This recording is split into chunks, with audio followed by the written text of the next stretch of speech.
Hello and welcome, ladies and gentlemen. I am the Curious Owlbear, and I'm here to explore everything Dungeons & Dragons. If you find that you've learned something, or you're having fun, consider giving this video a like and subscribing, as there are many more lore videos to come. We're continuing our journey through Dungeons & Dragons lore today as we come to the epoch known as the First Flowering.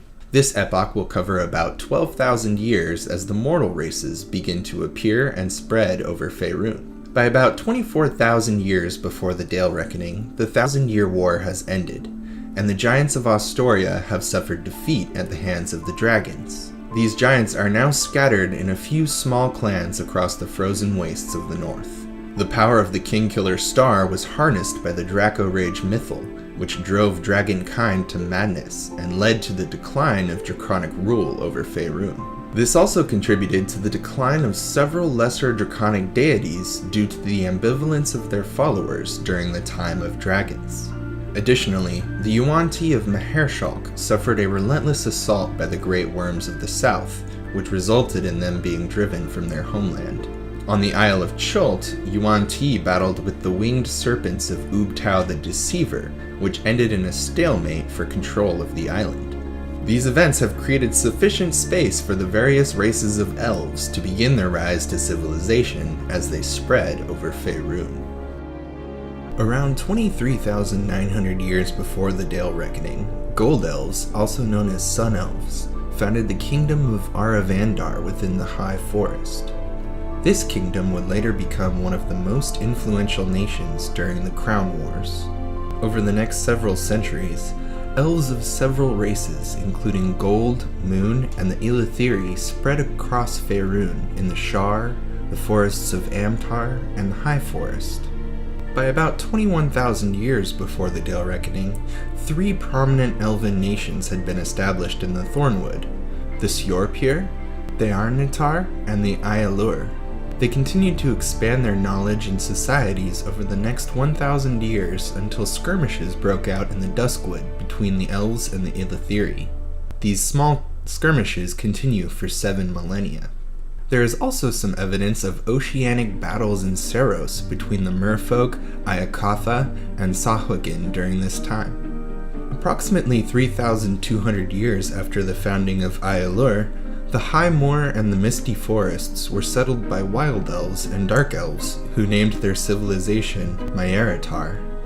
About 17,600 years before the Dale Reckoning, tensions were steadily growing between the Elves in northern Faerun and the Eleutheri in the south. The Elves of the north grew impatient as they waited for the realization of an ancient prophecy, which spoke of an elven promised land that would be a safe haven for the children of Corellon. And so, they developed a plan. Not all elves, however, believed that the plan would be successful, as it involved extremely powerful high magic. These elves warned of the dangers of high magic, citing the destruction of the former capital of the Gold Elf civilization, Tintagir. A great war broke out between Tintagir and another elven nation that could wield high magic with immense power. Due to the force of their earth-shaping magic, great flooding occurred, killing most of Tintagir's inhabitants. With just 100 survivors, the first dragon rider, Prince Durathil, pled with the last priestess of Angharad to create a portal to another plane. As the priestess wielded the high magic necessary to create the portal, the magic tore her and half of the survivors apart. With only 50 living survivors, Prince Durathil was able to cross the portal. However, in negative 17,600 DR, the Gold Elves stood firm. They wished to be rid of the constant fighting between their brethren and chose to set their plan in motion. Hundreds of years before the ritual was set to begin, elves began preparing the site for the great magic that would pass through it. The gathering place itself was the heart of central Faerun, where they built a tower of white granite, which was reflective of the colors of the sky. A long staircase encircled the inner wall of the tower, each step engraved with the name of a wizard who would stand there during the ritual. Mages of all races, except the Eleutheri and Sea Elves, were invited to take part in the ritual. Before sunrise, each mage took his or her seat in the tower and waited for the mage at the center of the ritual, a young wild elf named Starleaf. She had been selected at a very young age by a gathering of high elven priests, and she had accepted her dangerous fate. She sung out, her piercing voice filling the tower with a magical cadence, and the other mages joined in. They channeled the weave through their bodies, and for a moment, they danced and sung in beautiful harmony. This moment did not last long, as the mages around Starleaf began to cry out in agony as the powerful weave ripped away their very souls. Starleaf was terrified, watching as the others died in painful torment one by one. When the ritual was finally over, Starleaf was the only survivor, and she felt tremors deep within the earth as it was torn asunder to form an island in the trackless sea. The coast of Faerun was utterly destroyed with the subsequent earthquakes and flooding. Hundreds of settlements were destroyed, and the continent's geography was forever changed.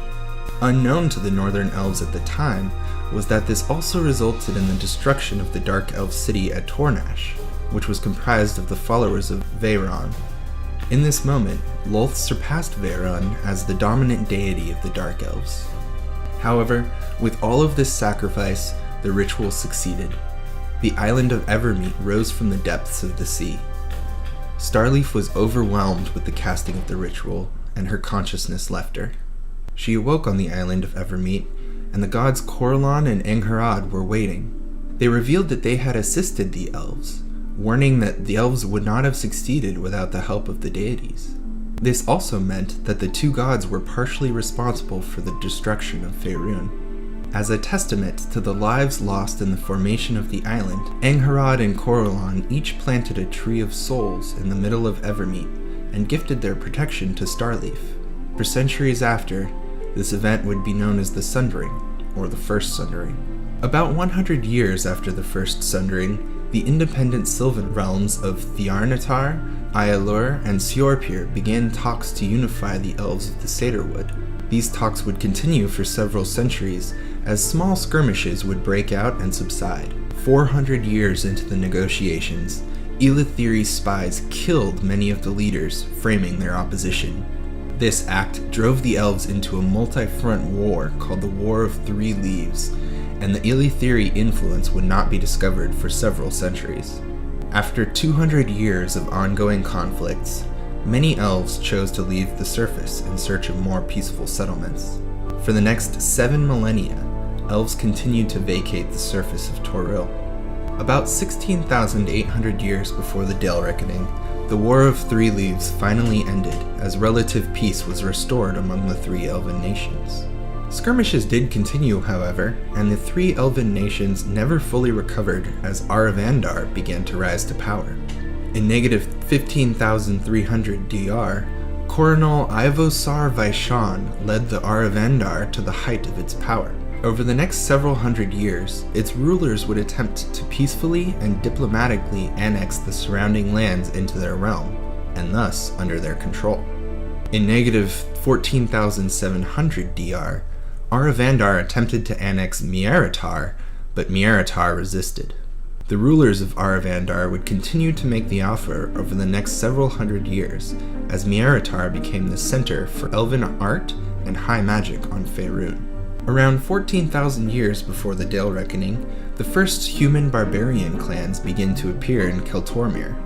These early humans were young, and their best defense against the greater races of dragons, giants, and elves was to remain hidden. Around 13,200 years before the Dale Reckoning, trade interferences between Aravandar and Miaratar caused skirmishes to break out, which prompts the beginning of the next epoch, with the First Crown War. At this point in history, the giants and the dragons have become very scarce, and fighting among the elven factions has become the defining characteristic of surface life on Toril. Humans and other creator races struggle to make a new place for themselves away from the numerous threats of the world. This brings us to the end of the epoch known as the First Flowering. I hope you've enjoyed our look at the first elven civilizations. If you did, don't forget to leave a comment and subscribe, as there will be more lore videos to come. Until next time, stay curious, adventurers.